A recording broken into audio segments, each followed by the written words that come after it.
আপনাদের কাছে আমি একটা প্রশ্ন করতে চাই। আচ্ছা বলুন তো, সর্ব উত্তম জান্নাত এবং সর্বোচ্চ জান্নাত একটা রয়েছে। সেই জান্নাতের নামটা কি? কেউ বলতে পারবেন? জান্নাতুল ফেরদাউস। রাসূল সাল্লাল্লাহু আলাইহি ওয়াসাল্লাম বলেছেন, ইজা সাআলতুমুল্লাহ ফাসআলহুমুল ফিরদাউস। যখন তুমি আল্লাহ রাব্বুল আলামিনের নিকটে কোনো কিছু চাইবে, তখন জান্নাতুল ফিরদাউস চাও। ওয়া আওসাআল জান্নাহ, কেননা তা হচ্ছে সর্বোচ্চ জান্নাত, সর্বোত্তম জান্নাত। ওয়া আ'লাল জান্নাহ, এবং সর্বোচ্চ জান্নাত। ওয়া ফাওকাহু আরশুর রহমান, আর তার উপরে রয়েছে দয়াময় আল্লাহ রাব্বুল আলামিনের বসার জায়গা বা আসন। ওয়া মিনহু তাফাজ্জারু আনহারুল জান্নাহ, এবং তার নিচ দিয়ে অন্যান্য জান্নাতের নহরসমূহ প্রবাহিত হয়। সুবহানাল্লাহ। তাহলে বোঝা গেল, জান্নাতুল ফিরদাউস যদি ভিআইপি কোয়ালিটি জান্নাত হয়ে থাকে, এর চেয়ে নিম্নমানের কোয়ালিটির জান্নাত অবশ্যই আছে। আছে না বলেন? মনে রাখার চেষ্টা করবে, প্রত্যেক মানুষের দুইটা দিক রয়েছে। আপনাদের বোঝানোর জন্য একটা কথা বলি। ধরুন আপনি খুলনা থেকে ট্রেনে উঠলে যাবেন কোথায়? ঢাকার উদ্দেশ্যে।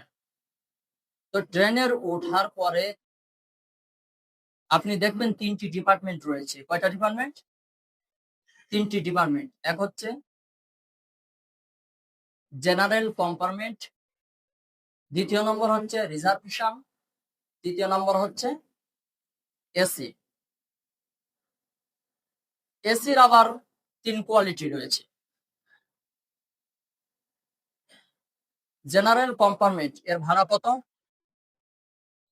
500 টাকা ভাড়া। এর বৈশিষ্ট্য কি? জেনারেল কম্পার্টমেন্টের বৈশিষ্ট্য হচ্ছে গাদাগাদি করে ঠেলাঠেলি করে যেতে হবে।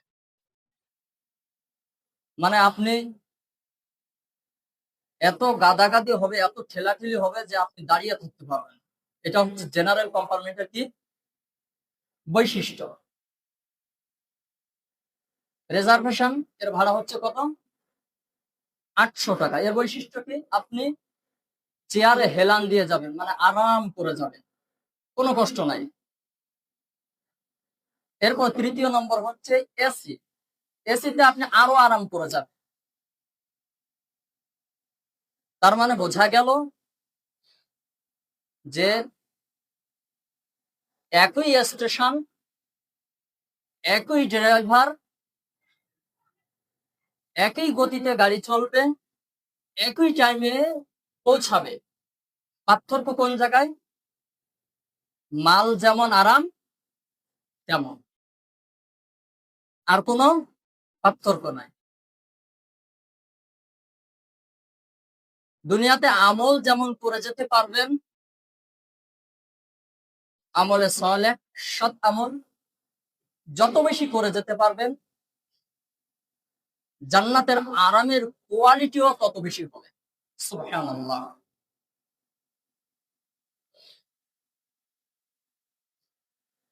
আপনারা জানেন, জান্নাতের মধ্যে একটা জান্নাত রয়েছে। আমরা জানি জান্নাত হচ্ছে 8টি জান্নাত। কয়টি জান্নাত? 8টি জান্নাত। এই জান্নাতের মধ্যে একটা জান্নাত রয়েছে, সেই জান্নাতের নাম হচ্ছে কি? রাইয়ান। সারা দিন না খেয়ে রয়েছে।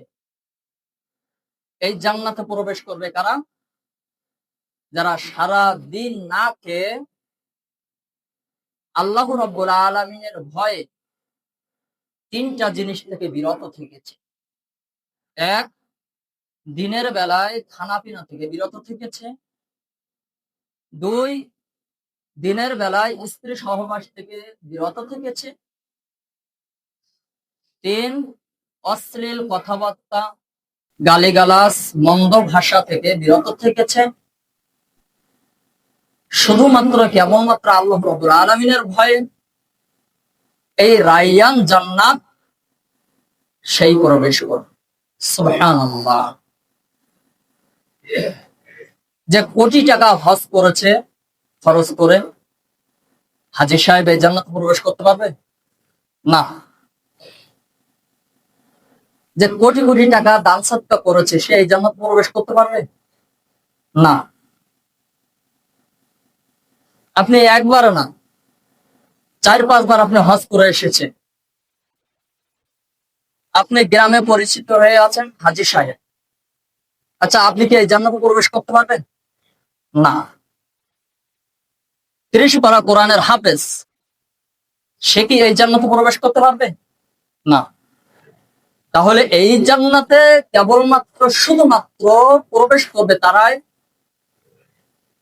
যারা সারা দিন না খেয়ে আল্লাহ রাব্বুল আলামিনের ভয়ে তিনটা কাজ থেকে বিরত থেকেছে। এক, দিনের বেলায় খানাপিনা থেকে বিরত থেকেছে। দুই, দিনের বেলায় স্ত্রী সহবাস থেকে বিরত থেকেছে। তিন, অশ্লীল কথাবার্তা, অনর্থক কথাবার্তা, গালিগালাজ থেকে যে বিরত থেকেছে সে এই জান্নাতে প্রবেশ করবে। সুবহানাল্লাহ। তার মানে বোঝা গেল যে আমলের কোয়ালিটি অনুযায়ী জান্নাতের কোয়ালিটিও তেমন হবে। দুনিয়াতে আপনি যেমন আমল করবেন জান্নাত আপনার তেমন হবে। সুবহানাল্লাহ। তো হাদিসে রায়্যান জান্নাতের বিষয়ে উল্লেখ করা হয়েছে শুধুমাত্র যারা সিয়াম পালন করবে। আর অন্যান্য যত আমল রয়েছে এই আমলের বিষয়ে নির্দিষ্টভাবে কোন জান্নাতের কথা উল্লেখ করা হয়েছে আমার জানা নাই। তবে পবিত্র কুরআনুল কারীমে আল্লাহ রাব্বুল আলামিন জান্নাতুল ফেরদাউসে কারা যাবে এ বিষয়ে নির্দিষ্টভাবে আল্লাহ রাব্বুল আলামিন আয়াত উল্লেখ করেছে। এখন আমরা কোরআনকে জিজ্ঞেস করি যে জান্নাতুল ফেরদাউসের উত্তরাধিকারী কারা হবে, কারা এই জান্নাতে প্রবেশ করবে? আল্লাহ রাব্বুল আলামিন বলছেন قد أفلح المؤمنون, সফল কাম হয়ে গেছে কারা? মুমিনরা। এখানে আল্লাহ রাব্বুল আলামিন ইচ্ছা করলে আদেশ অথবা নিষেধ অথবা ভীতিকর শব্দ দ্বারা শুরু করতে পারতেন, পারতেন না বলেন? কিন্তু আল্লাহ রাব্বুল আলামিন এই একটা সূরাটার নামও আবার মুমিনুন, আবার এই সূরার ভিতরে জান্নাতুল ফেরদাউসের উত্তরাধিকারী মুমিনরা হবে যে কয়টা বৈশিষ্ট্য থাকলে সে বিষয়ে আল্লাহ রাব্বুল আলামিন সুন্দরভাবে উল্লেখ করেছে। قد أفلح المؤمنون, সফল কাম হয়ে গেছে মুমিনরা। সফল কাম পাবে এমন কথা উল্লেখ করা হয় না, মানে সফল কাম অলরেডি হয়ে গেছে। এই সফল কাম কেমন সফল কাম? ক্ষণস্থায়ী সফল কাম বলেন না চিরস্থায়ী সফল কাম বলেন? ক্ষণস্থায়ী না চিরস্থায়ী? চিরস্থায়ী সফল কাম। এই সফল কাম অর্জন করা যায় আল্লাহ রাব্বুল আলামিনের সন্তুষ্টির মাধ্যমে, এবং এই সফল কামের মাধ্যমে সে জাহান্নাম থেকে অনেক অনেক দূরে থাকবে। জান্নাতুল ফেরদাউসে সে কি হয়ে যাবে? উত্তরাধিকারী হয়ে যাবে। قد أفلح المؤمنون, সফল কাম অলরেডি হয়ে গেছে কারা? মুমিনরা। এখানে আল্লাহ রাব্বুল আলামিন সুসংবাদ দিয়েছে। কেমন সুসংবাদ দিয়েছেন? ধরুন আপনার প্রধানমন্ত্রী আপনাকে বলল যে আপনি সফল কাম হয়ে গেছে, তাহলে আপনার ভালো লাগবে না বলেন? আপনি সফল একজন ব্যক্তি। ধরুন আপনি কোন একটা জিনিস আবিষ্কার করলেন, এমন একটা জিনিস আবিষ্কার করলেন সেই জিনিসটা আর কেউ আবিষ্কার করেনি, মানে আশ্চর্যজনক একটা জিনিস আপনি আবিষ্কার করলেন। ওই জিনিসটা যখন প্রধানমন্ত্রী কানে গেল, প্রধানমন্ত্রী যখন জানতে পারলো, তখন আপনাকে বাহবা করলো, আপনাকে স্যালুট জানালো এবং বললো আপনি সফল কাম হয়ে গেছেন। তা দুনিয়ার জিন্দেগিতে প্রধানমন্ত্রী যদি বলে যে ওই ব্যক্তি অমুক ব্যক্তি সফল কাম হয়ে গেছে, তখন আমি আপনি আনন্দিত হই, হয় না বলেন? তো সাত আসমান এবং জমিনের মালিক কে বলেন তো? মহান আল্লাহ। আল্লাহ রাব্বুল আলামিন মুমিনদের উদ্দেশ্য করে বলছে যে কাদ আফলাহাল মুমিনুন, মুমিনরা অলরেডি সফল কাম হয়ে গিয়েছে। সুবহানাল্লাহ। এরপরে এই সফল কাম মুমিন যারা সফল কাম হয়েছে, এদের কয়েকটি বৈশিষ্ট্য বা কয়েকটি গুণ রয়েছে, যে গুণগুলো অর্জন করলে সে সফল কাম হবে। সেই গুণগুলো বিষয়ে তারপরের আয়াতে আল্লাহ রাব্বুল আলামিন এক এক করে বলছেন, আল্লাযীনা হুম ফি সালাতিহিম খাশিউন, যারা তাদের সালাতে বিনয়ী। সুবহানাল্লাহ। যারা তাদের সালাতে বিনয়, নম্রতা, ভদ্রতা, শালীনতা সহকারে সালাত আদায় করে। মনে রাখার চেষ্টা করবেন যে আমরা যখন সালাতে দাঁড়াই, সালাতের জন্য তিনটা জিনিস খুবই জরুরি। তার মধ্যে একটা হচ্ছে কি? পোশাক। আচ্ছা, উলঙ্গ অবস্থা সালাতে থাকলে সালাত কবুল হবে? কবুল হবে না। পোশাক যদি না থাকে তখন আরেকটা ব্যাপার, কিন্তু আপনার পোশাক রয়েছে, পোশাক পরে আপনাকে কি করতে হবে? সালাত আদায় করতে হবে। এজন্য সালাতের জন্য যে তিনটা জিনিস জরুরি, তার মধ্যে একটা হচ্ছে কি? পোশাক। এখন এই পোশাকটা কেমন হওয়া জরুরি, সে বিষয়ে আল্লাহ রাব্বুল আলামিন কোরআন কারীমে বলে দিয়েছেন। আল্লাহ রাব্বুল আলামিন বলছেন যে উত্তম এবং পবিত্র পোশাক পরিধান করতে।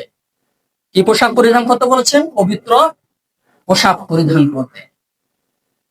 আপনার পোশাক পুরাতন হোক তাতে কোনো সমস্যা নাই, কিন্তু পোশাকটা যেন পরিষ্কার পরিচ্ছন্ন হয়, আপনার পোশাক যেন অপবিত্র না হয়, এদিকে খেয়াল করতে হবে।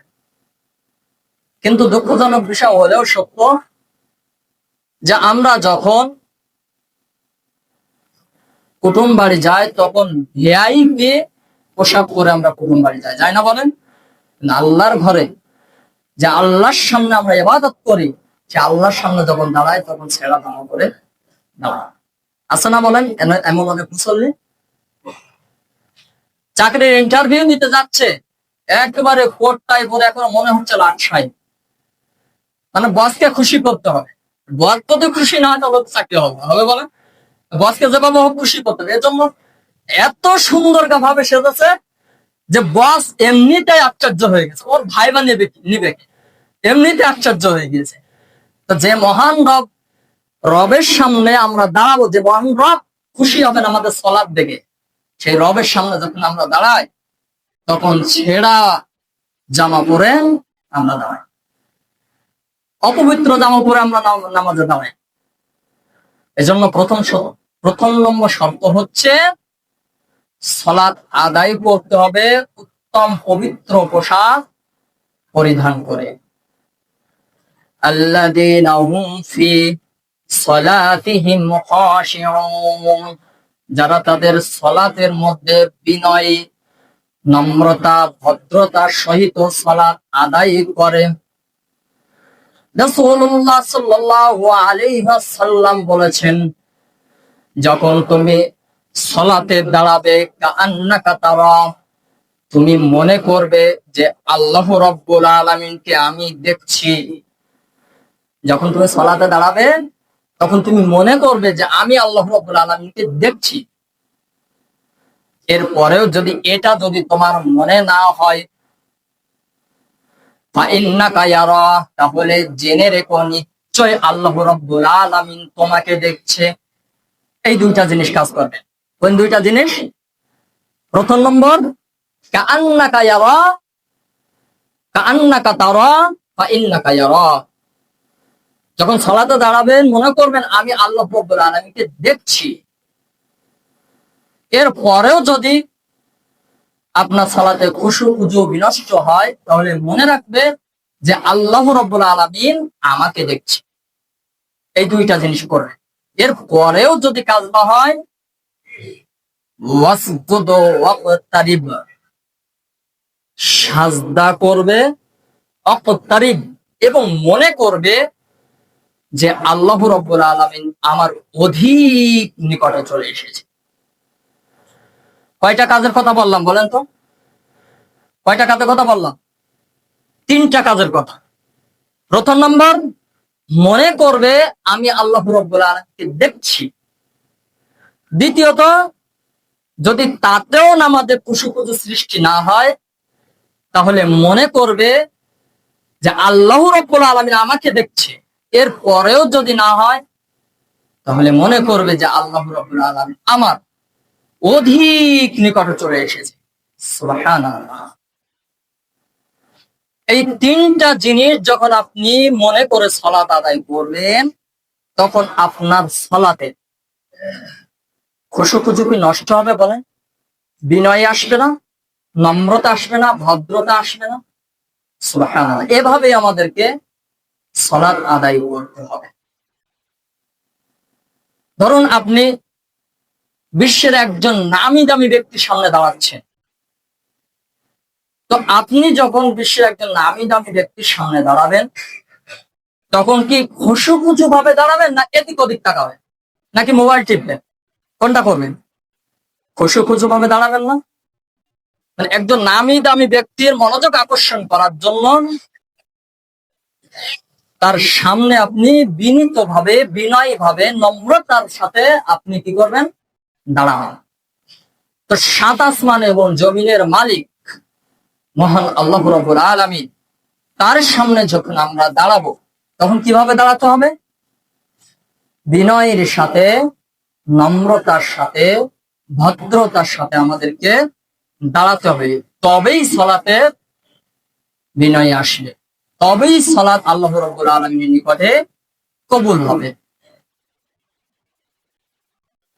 শীতকালে অনেকেই অজু করে, অজু করে না? তো শীতকালে যখন অজু করে, যেমন তেমন অজু করে ফট করে মসজিদের ভেতরে ঢুকে যায়। মানে ডান কোনো ভিজে তা বাম কোনো ভিজে না, ডান পায়ের গোড়ালি ভিজে তা বাম পায়ের গোড়ালি ভিজে না। মানে যেমন তেমন অজু করে ফট করে মসজিদে ঢুকে যায়।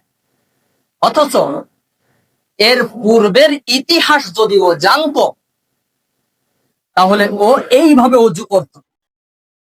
চলুন পূর্বের ইতিহাসটা কি আমরা একটু জেনে নিই। রাসূল সাল্লাল্লাহু আলাইহি ওয়াসাল্লাম বলেছেন, যখন বান্দা অজু করার সময় বিসমিল্লাহ বলে অজু করে, অজু করার সময় যখন দুই হাত কবজি পর্যন্ত ধৌত করেন, যখন আমরা হাত ধৌত করি তখন টপ টপ করে পানি পড়ে, পানি পড়ে না? রাসূল সাল্লাল্লাহু আলাইহি ওয়াসাল্লাম বলেছেন, যখন বান্দা অজু করেন, অজু করার সময় টপ টপ করে যে পানি পড়ে, ওই পানির সাথে বান্দার গুনাহগুলো ঝরে পড়ে যায়। সুবহানাল্লাহ। যখন বান্দা মুখ ধৌত করে, যখন বান্দা দাড়ি ধৌত করে, ওই দাড়ির সাথে যে পানিগুলো টপ টপ করে পড়ে, আল্লাহ রাব্বুল আলামিন বলছেন বান্দার গুনাহগুলো ঝরে পড়ে যায়। সুবহানাল্লাহ। যখন দুই পায়ের গোড়ালি ধৌত করে, টপ টপ করে পানি পড়ে, রাসূল সাল্লাল্লাহু আলাইহি ওয়াসাল্লাম বলছেন আল্লাহ রাব্বুল আলামিন তার গুনাহ খাতাগুলোকে ওইভাবে টপ টপ করে ফেলে দেন। সুবহানাল্লাহ। এজন্য অজু করতে হবে নম্রতার সহিত, সুন্দরভাবে অজু করতে হবে।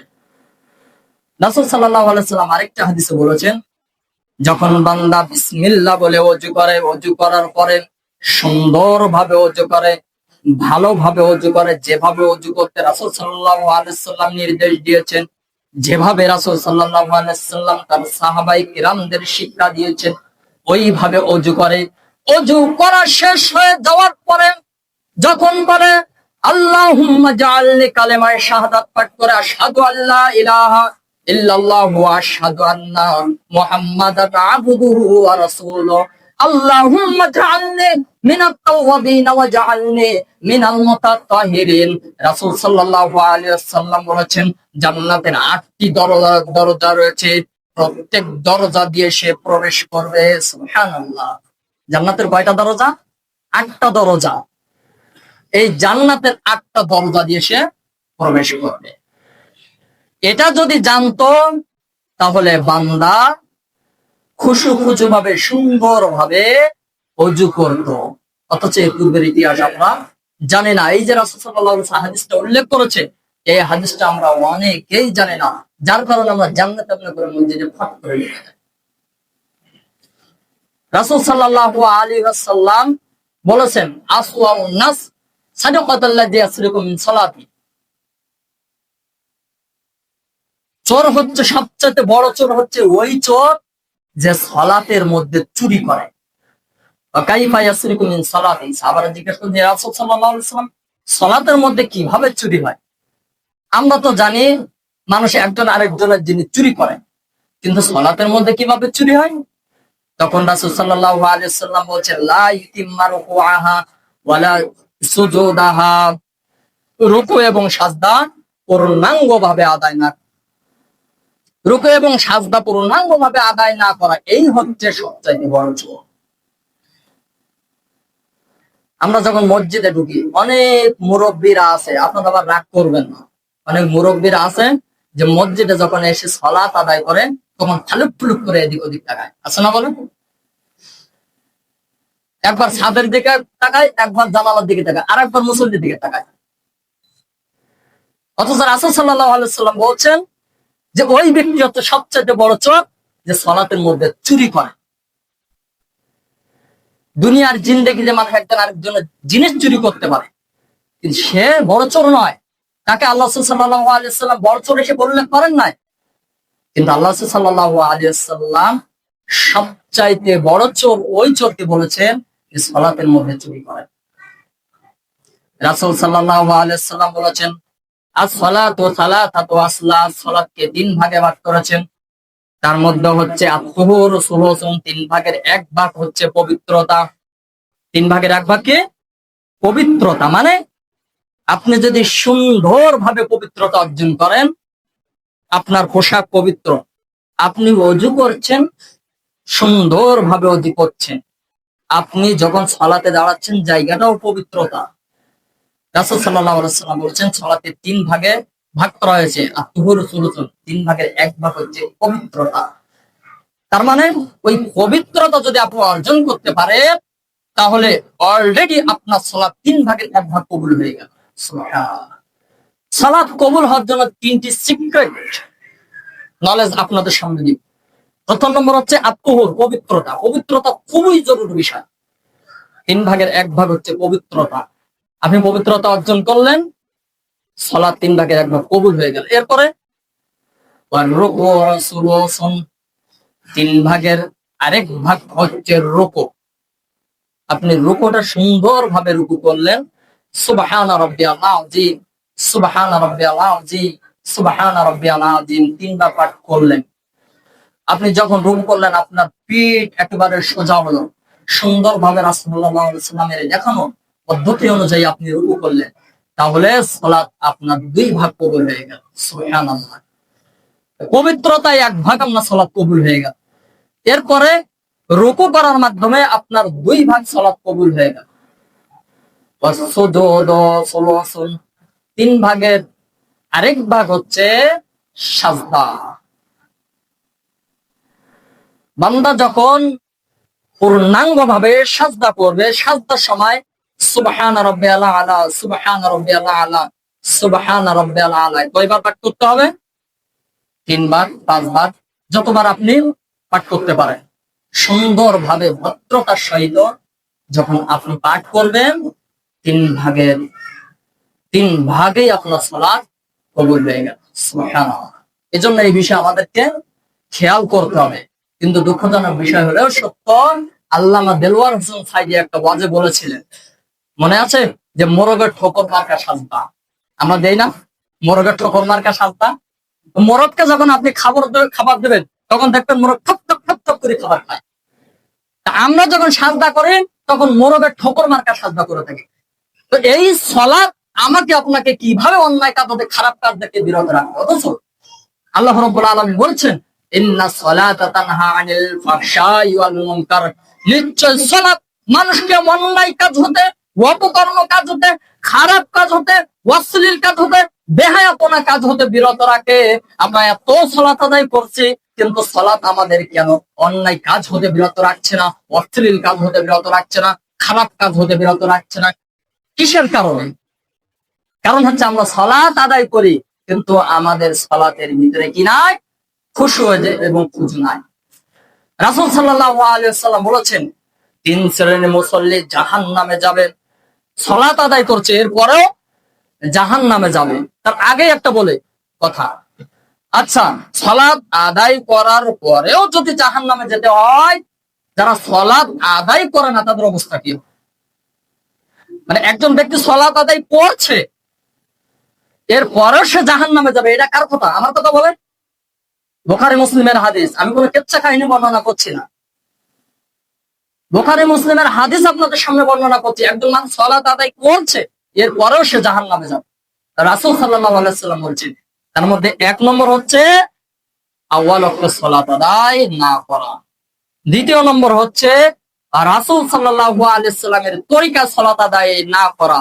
তার মধ্যে একটা হচ্ছে খুশু এবং খুজু, ধীরস্থিরতা ভাবে সালাত আদায় করা, নম্রতার সহিত সালাত আদায় করা, ভদ্রতার সহিত সালাত আদায় করা। আপনি যদি সালাতে খুশু খুজু ভাবে না আদায় করেন, আপনার সালাত রাসূল সাল্লাল্লাহু আলাইহি ওয়াসাল্লামের তরিকায় হবে না। রাসূল সাল্লাল্লাহু আলাইহি ওয়াসাল্লাম বলছেন, একজন ব্যক্তি মসজিদে ঢুকলো, দাখাল আল মসজিদ, মসজিদে প্রবেশ করলো, আদাখাল আর রাজুলান ফাসাল্লামা আলান নবী সাল্লাল্লাহু আলাইহি ওয়াসাল্লাম, সেই ব্যক্তিটি নবী সাল্লাল্লাহু আলাইহি ওয়াসাল্লামকে সালাম দিলেন। তখন রাসূল সাল্লাল্লাহু আলাইহি ওয়াসাল্লাম বললেন, ইরজিআ, ফিরে যাও, ফাসাল্লি, সালাত আদায় করো, ফা ইন্নাকা লাম তুসাল্লি, কেননা তুমি সালাত আদায় করনি, কেননা তুমি সালাত আদায় করনি। ফারাজা, লোকটা ফিরে গেল, ফিরে যাওয়ার পর ফাসাল্লা, পুনরায় সালাত আদায় করলো। সালাত আদায় করে ফাসাল্লামা আলান নবী সাল্লাল্লাহু আলাইহি ওয়াসাল্লাম, এবার ওরা নবী করিম সাল্লাল্লাহু আলাইহি ওয়াসাল্লামকে বলছেন, ইয়া রাসূল সাল্লাল্লাহু আলাইহি ওয়াসাল্লাম, আমি সালাত আদায় করে এসেছি। সালাতান, এইভাবে 3বার বললেন। তখন রাসূল সাল্লাল্লাহু আলাইহি ওয়াসাল্লাম বললেন, আল্লাযী বা'আসাকা বিল হক, সেই সত্তার কসম করে বলছি যার হাতে মুহাম্মাদের প্রাণ। রাসূল সাল্লাল্লাহু আলাইহি ওয়াসাল্লাম বলছেন, তখন ওই ব্যক্তি বলছে যে সেই সত্তার কসম করে বলছি যার হাতে মুহাম্মাদের প্রাণ, এর চেয়েও আমি সুন্দর করে সালাত আদায় করতে জানি না। পারলামনি, সুতরাং আপনি আমাকে জানিয়ে দিন কিভাবে সালাত আদায় করব। রাসূল সাল্লাল্লাহু আলাইহি ওয়াসাল্লামকে বলছেন যে, ইয়া রাসূল সাল্লাল্লাহু আলাইহি ওয়াসাল্লাম, কিভাবে সালাত আদায় করব সেটা আমাকে শিখিয়ে দিন। তখন রাসূল সাল্লাল্লাহু আলাইহি ওয়াসাল্লাম বলছেন, ইদা কুমতু ইলা সালাত, যখন তুমি সালাতে দাঁড়াবে, ফাকাব্বির, তুমি তাকবীর দিবে, সুম্মা তায়াসসারা মাআকা মিনাল কুরআন, এবং কোরআন থেকে তোমার যতটুকু সহজ মনে হয় ততটুকু পাঠ করবে। আল্লাহ সাল্লাল্লাহু আলাইহি ওয়াসাল্লামের সামনে সালাত আদায় করছে, বিশিষ্ট একজন সাহাবী সালাত আদায় করছে, সুন্দরভাবে সালাত আদায় করছে। এর পরেও রাসূল সাল্লাল্লাহু আলাইহি ওয়াসাল্লাম বললেন, তোমার সালাত হয়নি, তুমি ফিরে যাও, পুনরায় সালাত আদায় করো। আমার আপনার অবস্থা কি হবে? কল্পনা করে দেখুন তো, আমার আপনার সালাত আল্লাহ রাব্বুল আলামিনের নিকট কবুল হবে? রাসূল সাল্লাল্লাহু আলাইহি ওয়াসাল্লামের সামনে সালাত আদায় করছে, সুন্দরভাবে সালাত আদায় করছে। কে সালাত আদায় করছে? আল্লাহ রাসূল সাল্লাল্লাহু আলাইহি ওয়াসাল্লামের বিশিষ্ট একজন সাহাবী সালাত আদায় করছেন। এর পরেও রাসূল সাল্লাল্লাহু আলাইহি ওয়াসাল্লাম বলছেন, তোমার সালাত হয়নি। তখন ওই সাহাবী বলছে, আল্লামনি, সুতরাং আপনি আমাকে জানিয়ে দিন কিভাবে সালাত আদায় করব। রাসূল সাল্লাল্লাহু আলাইহি ওয়াসাল্লাম বললেন, ইজা কুমতু ইলা সালাত, যখন তুমি সালাতে দাঁড়াবে, ফাকাব্বির, তুমি তাকবীর দিবে, সুম্মা ইকরা মা তায়াসসারা মাআকা মিনাল কুরআন, এবং তোমার কোরআন থেকে যতটুকু সহজ মনে হয় ততটুকু পাঠ করবে। সূরা কাউসার পাঠ করো, সালাত হবে না বলেন? সূরা ইখলাস, সালাত হবে। সূরা কুরাইশ পাঠ করো, সালাত হবে। সূরা মাউন পাঠ করো, সালাত হবে। আপনি কোনই সূরা জানেন না, কোনই সূরা জানেন না, একটা সূরা আপনি জানেন, সূরা ফাতিহা ছাড়া আরেকটা সূরা জানেন, সেই সূরার নাম কি? সূরা কাউসার। আপনি 4 রাকাত সালাতেই সূরা কাউসার পড়ছেন, আপনার সালাত কবুল হবে। কিন্তু আপনি যদি রাইফেলের গুলির গতিতে তারাবি সালাত আদায় করেন, সালাত কবুল হবে বলেন? বাংলাদেশে 85% মসজিদের ইমাম হচ্ছে সবচাইতে বড় চোর। আচ্ছা, ইমাম যদি সবচাইতে বড় চোর হয় তাহলে মুসল্লিদের অবস্থা কি হবে? আমি বলছি না, বুখারী শরীফে হাদিস রাসূল সাল্লাল্লাহু আলাইহি ওয়াসাল্লাম বলছেন যে আসওয়াউন নাস সারাকাতাল্লাযী ইয়াসরিকু মিন সালাতি, ওই ব্যক্তি হচ্ছে সবচেয়ে বড় চোর যে সালাতের মধ্যে চুরি করে। আপনি পরীক্ষা করে দেখেন, বাংলাদেশে আপনি তো অনেক মসজিদে সালাত আদায় করেছেন না বলেন? আচ্ছা, আপনি কি রুকু সুন্দরভাবে দোয়াগুলো পাঠ করতে পারেন? রুকু যে দোয়াগুলো রয়েছে, সুবহান রাব্বিয়াল আলা, সুবহান রাব্বিয়াল আলা, সুবহান রাব্বিয়াল আলা, আরো অনেক দোয়া রয়েছে, আপনি কি সুন্দরভাবে পাঠ করতে পারেন? সাজদাতে দোয়া রয়েছে, সুবহান রাব্বিয়াল আযীম রুকু দোয়া, আর সুবহান রাব্বিয়াল আলা সাজদার দোয়া। এই সাজদার দোয়াগুলো কি আপনি সুন্দরভাবে পাঠ করতে পারেন? তার আগে ইমাম সাহেব উঠে যায়। তাহলে ইমাম সাহেব যদি সবচেয়ে বড় চোর হয়ে থাকে, মুসল্লিদের অবস্থা কি হবে? এই জন্য রাসূল সাল্লাল্লাহু আলাইহি ওয়াসাল্লাম বলেছেন, সালাত আদায় করেও 3 শ্রেণীর মুসল্লি জাহান্নামে যাবে। তার মধ্যে দ্বিতীয় শ্রেণী হচ্ছে যারা রাসূল সাল্লাল্লাহু আলাইহি ওয়াসাল্লামের তরিকায় সালাত আদায় করে না। আর সাহাবীকে আল্লাহ রাসূল সাল্লাল্লাহু আলাইহি ওয়াসাল্লাম সালাতের টেকনিক শিক্ষা দিচ্ছেন যে সুম্মা ইকরা মা তায়াসসারা মাকা মিনাল কুরআন, তুমি কোরআন থেকে যতটুকু সহজ তুমি পাঠ করবে। সুম্মা ইরকা হাত্তা তাতমাইন্না রাকিয়ান, অতঃপর যখন রুকু করবে তখন রুকু করার মতো রুকু করবে। রুকু করার মতো রুকু করতে হবে। রুকু যতটুকু সময় প্রয়োজন হয় ধীরস্থিরতা ভাবে যেন আপনি পাঠ করতে পারেন, ততটুকু সময় আপনাকে নিতে হবে। এরপরে রুকু থেকে উঠে সামিআ আল্লাহু লিমান হামিদা রব্বানা ওয়া লাকাল হামদ হামদান কাসীরান তাইয়্যিবান মুবারাকান ফি, এই দোয়ার ফজিলত সম্পর্কে আমরা জানি না, যার কারণে এই দোয়া আমরা তাড়াহুড়া করে পাঠ করি। রাসূল সাল্লাল্লাহু আলাইহি ওয়াসাল্লাম বলেছেন, এই দোয়া যখন মুসল্লি পাঠ করে, সামিআ আল্লাহু লিমান হামিদা রব্বানা ওয়া লাকাল হামদ হামদান কাসীরান তাইয়্যিবান মুবারাকান ফি, এই দোয়া যখন পাঠ করে, এই দোয়া যদি মালায়েকা ফেরেশতার সাথে মিশে যায়, তার পূর্বের সমস্ত গুনাহ খাতাগুলোকে আল্লাহ রাব্বুল আলামিন মাফ করে দেন। সুবহানাল্লাহ। অথচ আমরা এই ফজিলত সম্পর্কে জানি না, কুফার ইতিহাস জানি না আমরা, যার কারণে আমাদের সালাতের কোনো খুশুখুশু সৃষ্টি হয় না।